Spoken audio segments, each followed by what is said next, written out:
자, 오늘 우리가 함께 깊이 파헤쳐볼 기업은 바로 자화전자입니다. 아마 이름은 좀 낯설게 느끼실 수도 있는데 사실 기술 공급망에서는 정말 중요한 회사거든요. 특히 스마트폰 카메라 기술 분야에서는 숨은 강자라고 할 수 있죠. 근데 이 회사가 최근에 애플의 파트너가 됐다는 소식이 알려지면서 시장에 엄청난 관심을 한몸에 받고 있습니다.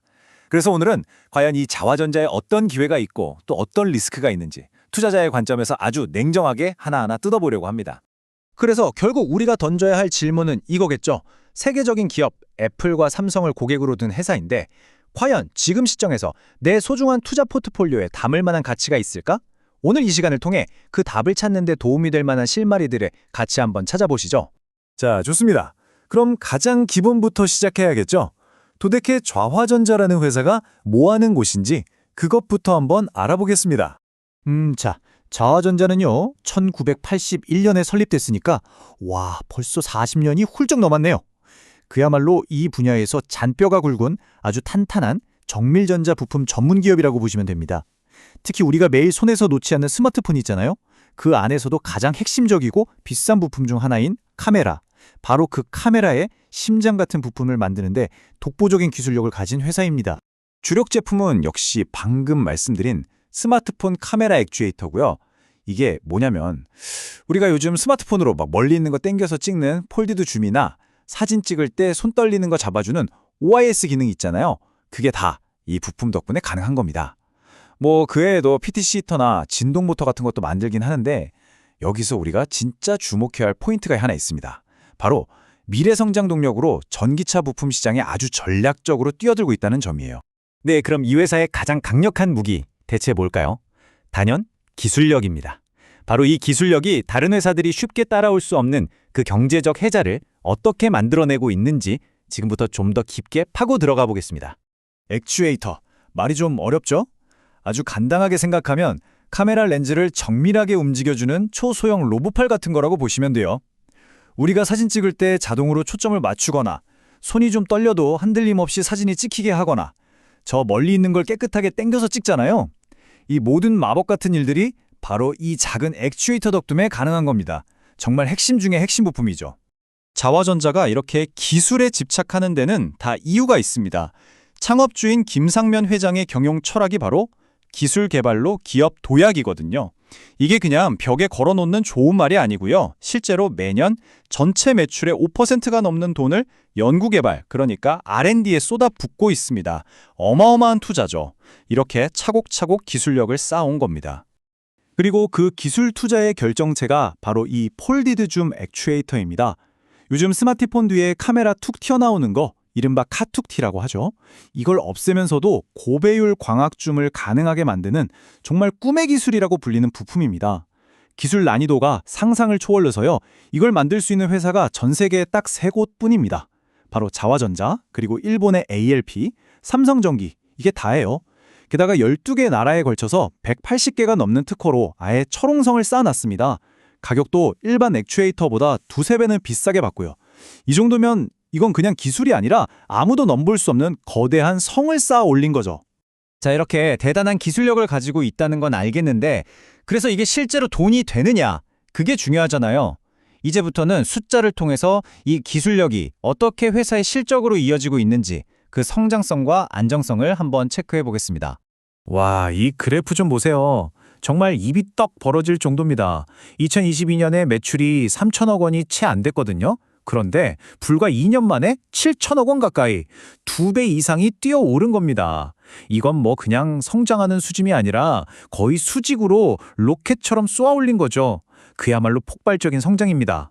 아니 도대체 무슨 일이 있었길래 이렇게 갑자기 성장한 걸까요? 그 결정적인 전환점, 바로 2022년에 애플의 공급망에 들어간 겁니다. 애플이라는 이름이 괜히 나오는 게 아니죠. 실제로 애플의 부품을 공급하기 시작한 지 딱 1년 만에 미주 지역 매출이 무려 162.5%가 폭증했습니다. 이 숫자 하나가 모든 걸 말해주고 있는 겁니다. 그리고 이게 그냥 한 번 납품하고 끝 이런 수준이 아니라는 게 중요합니다. 자화전자가 애플 물량을 대기 위해서 무려 1910억 원이라는 엄청난 돈을 쏟아부어서 구미에 아예 애플 전용 공장을 지었어요. 근데 여기서 더 놀라운 건 최근에 그 공장 규모를 또 2배로 늘리겠다고 발표했다는 겁니다. 이건 뭐 애플이 앞으로도 계속 우리랑 같이 가자 하는 강력한 신뢰의 시그널을 보내고 있다고밖에는 볼 수 없겠죠. 자, 그런데 여기서 투자자라면 이런 걱정이 들 수 있죠. 아니, 저렇게 공장 짓는데 돈을 많이 썼으면 회사 재무 상태가 좀 불안한 거 아니야? 하고요. 근데 놀랍게도 재무 건전성은 아주 양호한 편입니다. 부채 비율은 2018년 기준으로 봐도 27% 정도로 굉장히 낮고요. PBR, 그러니까 주가 순자산 비율은 0.7배 수준인데 이건 회사가 가진 순자산 가치보다도 주가가 싸다는 의미일 수 있어서 잠재적인 저평가 매력이 있다고 볼 수 있죠. 물론 대규모 투자 때문에 수익성 ROE가 잠시 주춤하긴 했지만 다시 흑자로 돌아서면서 회복하는 모습을 보여주고 있습니다. 자, 지금까지는 자화전자의 밝은 면, 그러니까 기회 요인들을 주로 봤는데요. 아시겠지만 투자는 항상 동전의 양면과도 같죠. 이제부터는 정신 바짝 차리고 이 회사가 가진 리스크 요인들은 무엇인지 그 어두운 면도 아주 냉정하게 하나씩 짚어보도록 하겠습니다. 가장 큰 리스크, 그리고 가장 근본적인 리스크는 바로 이 도넛 차트 하나에 다 담겨 있습니다. 전체 매출의 91.9%, 사실상 거의 전부죠. 이게 전부 통신기기 부품, 그러니까 스마트폰 부품에서 나온다는 겁니다. 이걸 투자 격언에 빗대면 모든 계란을 거의 하나의 바구니에 담고 있다. 바로 이 상황인 거죠. 이 리스크를 좀 더 구체적으로 한번 쪼개볼까요? 첫째, 고객사 의존도가 너무 높습니다. 그것도 삼성과 애플, 이 두 공룡 기업의 말이죠. 만약에 둘 중 한 곳이라도 거래를 끊거나 물량을 줄이면 실적에 바로 치명타를 입을 수밖에 없습니다. 둘째, 경쟁이 정말 치열해지고 있어요. 특히 중국 업체들이 무서운 속도로 기술을 따라오면서 가격을 후려치고 있거든요. 압박이 상당하죠. 여기에다가 수출 비중이 높으니까 환율 변동에도 실적이 널뛰게 할 수 있고 아까 말한 대규모 투자 때문에 단기적으로 현금 흐름이 빡빡할 수 있다는 점, 그리고 마지막으로 스마트폰 시장 자체가 워낙 경기를 많이 타는 데다가 신제품이 잘 팔리냐 아니냐에 따라 실적이 롤러코스터를 팔 수 있다는 점까지 정말 꼼꼼하게 따져봐야 할 리스크들입니다. 자, 이렇게 자화전자의 빛과 그림자, 기회와 리스크를 모두 살펴봤습니다. 그럼 이 모든 걸 저울 위에 올려놓고 봤을 때 우리는 어떤 결론을 내릴 수 있을까요? 최종 판단으로 넘어가 보겠습니다. 한눈에 딱 들어오게 정리를 해봤습니다. 먼저 투자 매력 포인트, 즉 긍정적인 쪽을 보면요. 애플의 핵심 파트너라는 막강한 배경, 아무나 못 만드는 폴디드 줌이라는 독점 기술, 그리고 전기차 부품이라는 확실한 미래 성장 동력까지. 성장 스토리는 정말 탄탄하고 매력적이죠. 심지어 주가는 아직 저평가됐을 가능성도 있고요. 하지만 반대쪽, 리스크 요인도 만만치 않습니다.